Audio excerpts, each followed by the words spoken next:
Are you for the economy or the environment? Do you care about people or do you care about nature? Too often, the issues we face in our life are cast in these stark terms, as if we have to choose one or the other. These trade-offs are false. Our economy is completely dependent on natural resources, and our cities are intertwined with nature. To say this isn't so is really to deny the beautiful and complex interrelationships between human life and all other life on planet Earth. And it's really jeopardizing our ability to find sustainable solutions to the challenges we face. I am an ecologist. I have spent most of my adult life, about 25 years, studying critters and their interactions with the environment. My happiest times are in the field, mostly alone, where it's quiet, watching other animals play out their lives. But like many scientists, my work has shifted over the years. It's moved from curiosity-driven questions about evolution and behavior to responsibility-driven questions about human impacts and survival. And I spend less and less time in the wild field and more time in meeting rooms with other people talking about what to do. So as an environmental scientist, let me just say clearly and directly that the environmental challenges we face are real. Climate change is real, it's human-caused. Water pollution, water scarcity is real, it's human-caused. Biodiversity loss is real, and it's human-caused. And it's not just those big mammals you think about, like pandas and tigers. It's all these little creatures, too. All kinds of the biodiversity, all the abundance and diversity of life all over the Earth is disappearing. Last year, a study was published from German nature preserves that showed there's been a 75% decline in the biomass of flying insects over the last 27 years. In Puerto Rico, a study was just published that showed 75 to 98% decline of all arthropods, so things on the ground and flying in the air. And that's scaling up to impact all the things that eat those critters, like lizards and frogs and birds. They're all declining too. So we can pretend that these trends aren't showing up all over the world, these trends in biodiversity and other trends in climate change. We could say that scientists are alarmists, or they're just making it up, or they're corrupt or wrong. And I suppose in some ways I sort of wish that were true, because it could mean that I would be free to go back to studying insects in the woods. But unfortunately, we ignore these trends at our own peril. If anything, climate scientists have been too conservative. Ice sheets are melting about twice as fast as projected. The seas are rising faster too. And as hurricanes and wildfires, or the impacts of those events are adding up in our communities, we're seeing just how vulnerable we are to this scary new world. So here's my proposition. What if we stop denying the science, accept these trends as real, embrace our interconnectivity with the natural world, and turn adaptation into our greatest opportunity? What do I mean by adaptation as opportunity? Let me give some examples.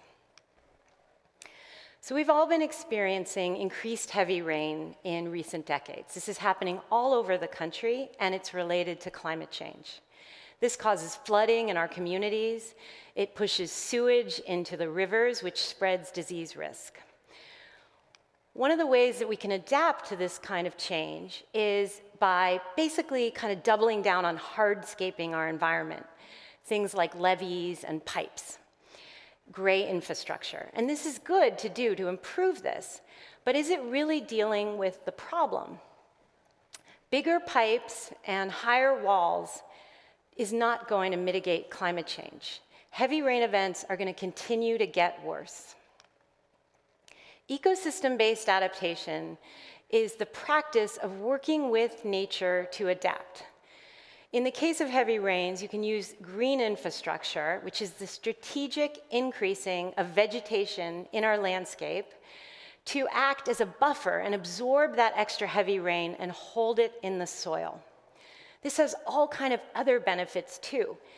It mitigates climate change because as we grow soil and trees, we sequester carbon. This creates beautiful, healthy environments for people. It also can create habitat for critters. Remember these critters that I was talking about that are disappearing at alarming rates all over the place. These organisms do all kinds of work for us, or services. They pollinate our food, they decompose our waste, they aerate our soil. In general, as in our landscape, if we increase the amount of green space and the ecological complexity of that green space, this will contribute to benefits for people, wildlife, and water. So this is an image from San Jose, California. That's a city that's facing right now planning for green infrastructure. And San Jose has been experiencing a lot of economic damages recently from flooding events. As urbanization in that landscape continues, combined with climate change, it's just going to cause these damages to increase and the impacts to be worse.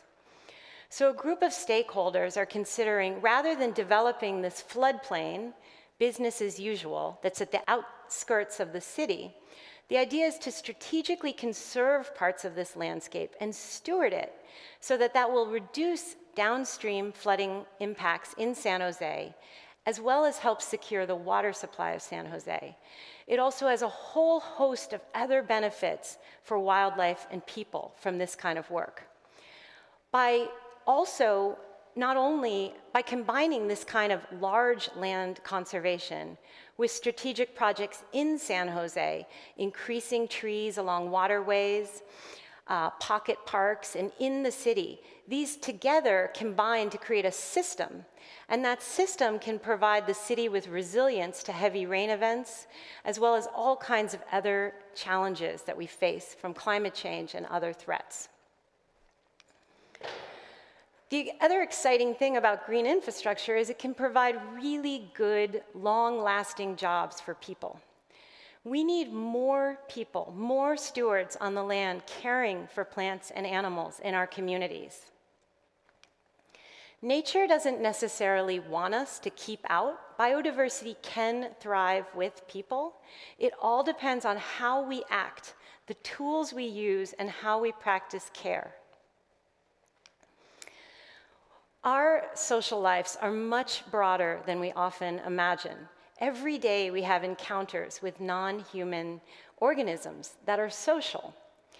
When you wake up in the morning and you're listening to the sound of birds, or watching a tree dance outside the window, or walking down the sidewalk and contemplating the ants as they dig out their nests after a long, cold winter. These encounters are social encounters if we choose to see them that way. They're opportunities to practice care, to notice and appreciate those among whom we live our lives. Some more cute animals in our landscape. The other day, I encountered this critter in my basement. Some of you might have seen similar, and having just moved to Pittsburgh relatively recently, I'd never seen this before, and my first instinct was to kill it. It looked really scary and threatening. But I stopped myself before I squashed out its life, and I thought, okay, I should learn, what is this creature? And indeed, it's a house centipede. It's not dangerous to me. It eats other bugs in the house. So it eats other things that actually some of whom could bite me.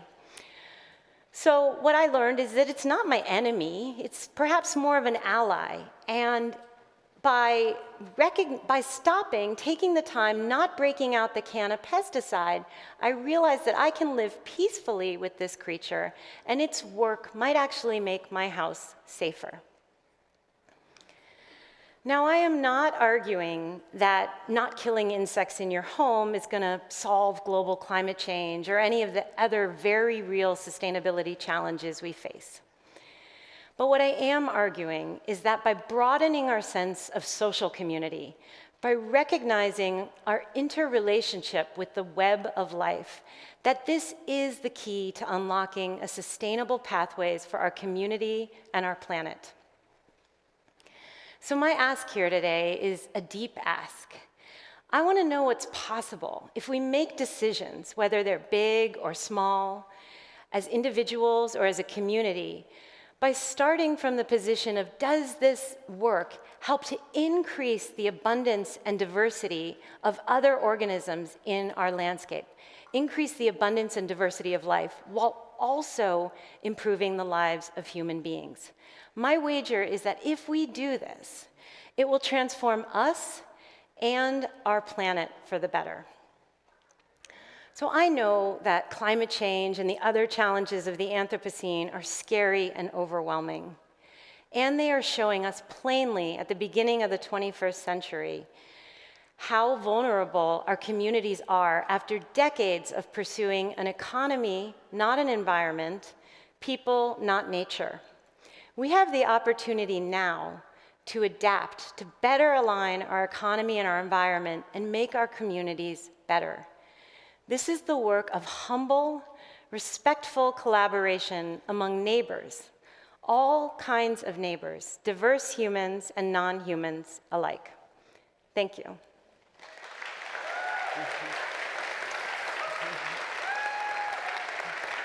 Thank you.